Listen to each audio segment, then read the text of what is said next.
तू ना खरंच खूप ग्रेट आहेस दीप्ताई. घरची परिस्थिती सुधारण्यासाठी तू तुझं प्रेम सोडून त्या कार्तिकशी लग्न करायला निघालीस.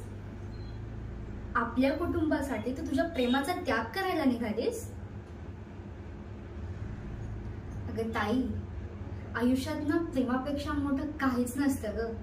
आणि पैसा तर नाहीच नाही, कारण पैशाने सगळी सुख मिळवता येतात, तात्पुरता आनंदही मिळवता येतो.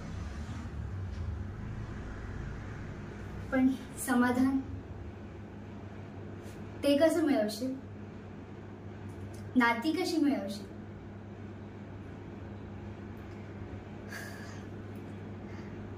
माझं ऐक, कार्तिकचं आणि त्याच्या घरच्यांचं काय करायचं ते मी आणि आई बघून घेऊ.